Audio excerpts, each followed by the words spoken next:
Om Namo Narayana. Welcome back to our reading of the Varaha Upanishad. Today we will be doing part 4, the entire section. It's not that long, so will you please join me?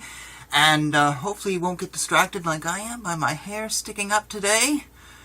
It's called conditioner, and before I've cleaned it up for work, it's driving me crazy. But oh well, such is life. Had a few minutes before going to work, so I just thought I'd quickly put a video together. So here we go, part 4. The one principle cannot at any time become of manifold forms. As I am the part less, there is none else but myself. Whatever is seen and whatever is heard is no other than Brahman. I am that Para Brahman, which is eternal, the immaculate, the free, the one, the undivided bliss, the non-dual, the truth, the wisdom, and the endless. I am of the nature of bliss. I am of undivided wisdom. I am the supreme of the supreme. I am the resplendent absolute consciousness.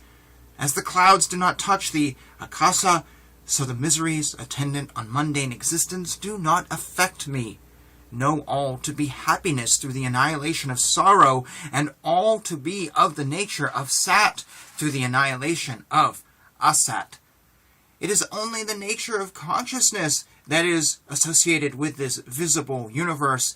Therefore, my form is partless. To an exalted yogin, there is neither birth nor death, nor giving to other spheres, nor returning to earth. There is no stain or purity or knowledge, but the universe shines to him as absolute consciousness. Practice always silence. I am Para Brahman, which is truth and absolute consciousness, which is undivided and non-dual, which is invisible, which is stainless, which is pure, which is second, less, and which is beneficent. Brahman is not subject to birth and death, happiness and misery. It is not subject to caste, law, family, and clan. Practice silence. I am consciousness, which is the Varata Upadana of the universe. Always practice silence. I am the Brahman. That is the full, the second less, the undivided consciousness which has neither the relationship nor the differences existing in the universe, and which partakes of the essence of the non-dual and the supreme, sat, and consciousness. That which always is, and that which preserves the same nature during the 3 periods of time, unaffected by anything, is my eternal form of sat. Even the state of happiness, which is eternal without vehicles, and which is superior to all the happiness derivable from Shushupti, is my bliss only. As by the rays of the sun, thick gloom is soon destroyed, so darkness, the cause of rebirth, is destroyed by Vishnu.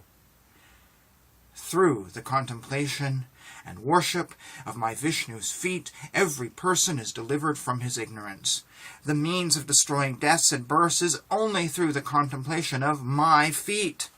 As a lover of wealth praises a wealthy man, so if with earnestness a person praises the cause of the universe, who will not be delivered from bondage?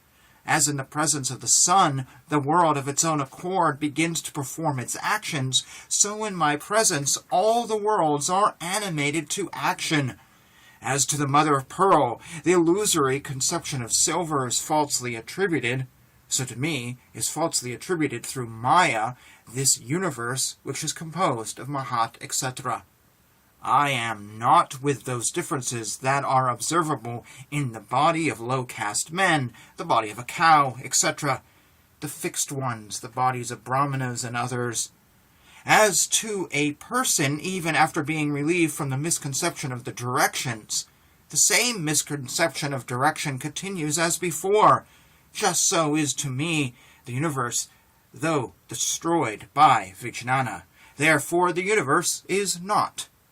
I am neither the body, nor the organs of sense and action, nor pranas, manas, nor buddhi, nor ahankara, chitta, maya, nor the universe, including akasa and others. Neither am I the actor, enjoyer, nor he who causes the enjoyment.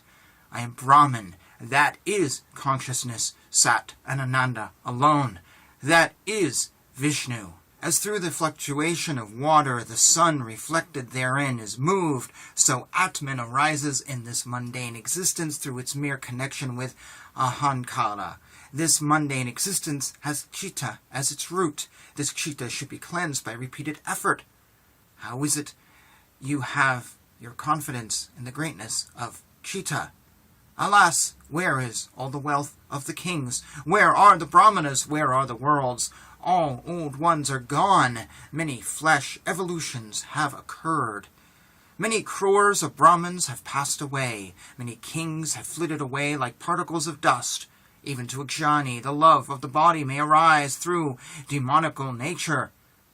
If this nature should arise in a wise man, his knowledge of truth becomes fruitless. Should Rajas and others generated in us be burnt by the fire of divine wisdom, then how can they germinate again? Just as a very intelligent person delights in the shortcomings of another, so if one finds out his own faults and corrects them, who will not be relieved from bondage?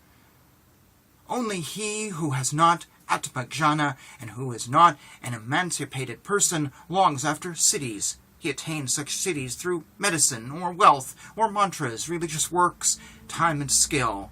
In the eyes of an Atmajnani, these cities are of no importance. One who has become an Atmajnani, one who has his sight solely on Atman, and one who is content with the higher self through his lower self, never follows the dictates of an Avidya. Whatever exists in this world, he knows to be of the nature of Avidya. How then will an Atmajnani who has relinquished Avidya be immersed in or affected by it? Though medicine, mantras, religious work, time and skill, or even mystical expressions lead to development of siddhis, yet they cannot in any way help one to attain the seat of a Paramatman. How then can one who is an Atmajnani and who is without his mind be said to long after siddhis, while all the actions of his desires are controlled? And thus ends Part 4. So I have to make a little translation note.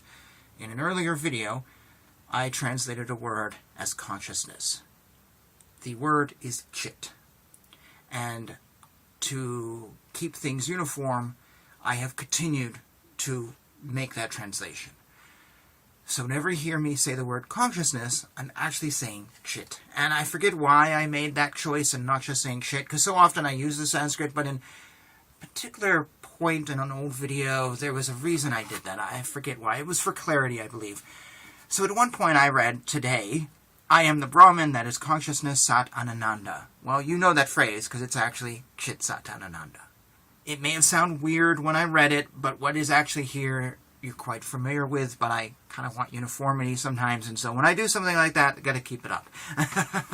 Anyways, thank you for joining me on this. 1, 2, well, I guess 2 more sections, so yeah, that'll bring us to the end of this Upanishad.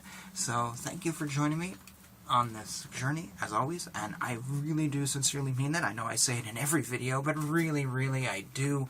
I keep track, I watch, I see how many people are interested in this, and that makes me happy. And I'm glad to share the words out there and to preserve these and to put them out there for maybe people who just have not been able to find them.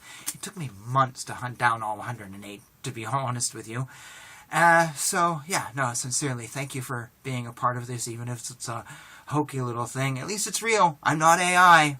Absolutely not AI. So there's something. I'm actually taking the time and effort to do this, and oh boy, so much time and so much silly hair. Okay.